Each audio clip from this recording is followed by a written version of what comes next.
కంచ గచ్చిబౌలి భూముల వివాదం తెలంగాణలో హాట్ టాపిక్ గా మారింది. ఓవైపు సెంట్రల్ యూనివర్సిటీలో విద్యార్థులు ఆందోళన చేస్తుంటే మరోవైపు అధికార కాంగ్రెస్ పార్టీకి విపక్షాలకు మధ్య విమర్శలు రోజురోజుకు పెరిగిపోతున్నాయి.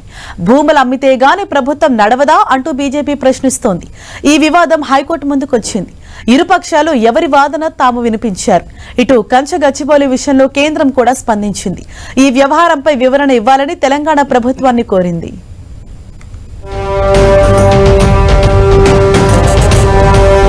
తెలంగాణ నుంచి ఢిల్లీ వరకు హాట్ టాపిక్ గా మారింది కంచ గచ్చిబౌలి భూముల వ్యవహారం.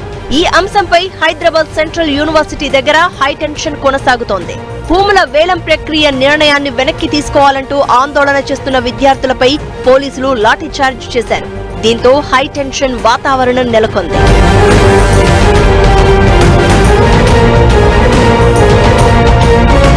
ఇదే సమయంలో కంచ భూముల వివాదంపై తెలంగాణ హైకోర్టులో విచారణ జరిగింది.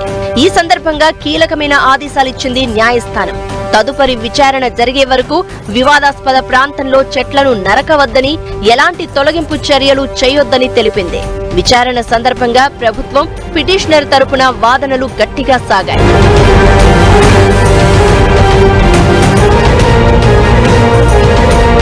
యాభై 44వ జీవోను రద్దు చేయాలని పిటిషనర్ తరపు న్యాయవాది వాదించారు. 400 ఎకరాలు తమదే అని ప్రభుత్వం చెబుతోందని, ఒకవేళ అది ప్రభుత్వ భూమి అయినా సుప్రీంకోర్టు తీర్పునకు కట్టుబడి ఉండాలన్నారు.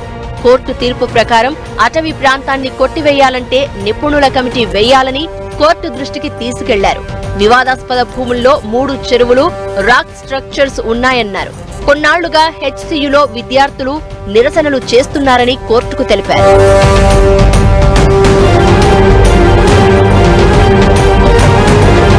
హెచ్సియులో ఫారెస్ట్ భూమి లేదని ప్రభుత్వం తరపు న్యాయవాది వాదించారు.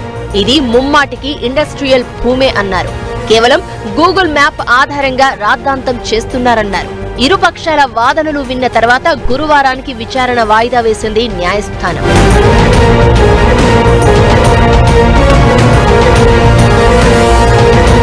ఈ అంశంపై అధికార విపక్షాల మధ్య మాటల యుద్ధం కొనసాగుతోంది. విద్యార్థుల ఆందోళనలకు విపక్షాలు మద్దతు పలికాయి. ప్రభుత్వం ఈ విషయంలో వెనక్కి తగ్గాలని వార్నింగ్ ఇచ్చాయి. భూముల్ని 40,000 కోట్లకు, అక్కడ ఒక్కొక్క ఎకరం విలువ 80 నుంచి 100 కోట్ల రూపాయలు ఉన్నది. ఆ విలువైన భూముల్ని అమ్మి ఇవాళ సర్కార్ నడపాలనేటువంటి ఒక సిగ్గుమాలిన ప్రయత్నానికి ఒడిగట్టింది రేవంత్ రెడ్డి సర్కార్. అక్కడున్న విశ్వవిద్యాలయ అధికారులు కావచ్చు, విశ్వవిద్యాలయ విద్యార్థులు కావచ్చు, అక్కడ మా భూములు మాకు కాపాడండి, రేపు హైదరాబాద్ విశ్వవిద్యాలయాన్ని ప్రపంచ హెచ్సియులో 1 ఇంచు భూమి కూడా తీసుకోలేదు అన్నారు మంత్రి జూపల్లి కృష్ణారావు. ఓ ప్రైవేటు కంపెనీకి భూమి పోకుండా ప్రభుత్వం కాపాడిందని తెలిపారు. ప్రైవేటు కంపెనీకి భూములు వెళ్తే బీఆర్ఎస్, బీజేపీకి ఇబ్బంది అనిపించలేదా అని ప్రశ్నించారు. బీఆర్ఎస్, బీజేపీ విద్యార్థులను రెచ్చగొట్టే ప్రయత్నం చేస్తున్నాయని మండిపడ్డారు జూపల్లి. ఇటువంటి అంటే ఉద్యోగాల్ని కల్పించేటువంటి సంస్థల కోసం దాన్ని ల్యాండ్ ప్లాటింగ్ చేసి చేయడం మూలాన రాష్ట్ర ప్రభుత్వానికి లేదా లక్షలాది మందికి ఉద్యోగాలు, ఉపాధి అవకాశాలు కల్పించడంతో పాటుగా రాష్ట్ర ఆదాయం పెరిగే కార్యక్రమం జరుగుతుంది. చెయ్యాలి కూడా. చెయ్యకపోతే తప్పు పట్టాలా? ఎందుకంటే ఈరోజు ఉన్నటువంటి రాష్ట్ర ఆర్థిక పరిస్థితి ఇలా రాష్ట్రాన్ని అప్పుల పాలు చేసి ఇల్లు గుల్ల అంటాం కదా, ఖజానా ఖాళీ చేసినటువంటి ప్రభుత్వాల నాయకులే ఈనాడు పెడబొబ్బలు పెడుతూ ఈ ప్రభుత్వం ఏదో తప్పు చేస్తా ఉన్నట్టుగా మాట్లాడడం అనేది చాలా దురదృష్టకరం. ఈ అంశంపై కేంద్రం కూడా స్పందించింది.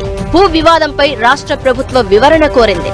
కంచ గచ్చిబౌలి భూములపై నిజ నిర్ధారణ నివేదిక పంపించాలని తెలంగాణ రాష్ట్ర అటవీ శాఖను ఆదేశించింది. ఇదే సమయంలో కోర్టు తీర్పులను పరిగణలోనికి తీసుకుని ముందుకు వెళ్లాలని, అటవీ చట్టాలకు లోబడి వెంటనే చర్యలు తీసుకోవాలని సూచించింది. వాస్తవ నివేదిక, ఈ వ్యవహారంలో తీసుకున్న చర్యలపై నివేదిక ఇవ్వాలని కోరింది.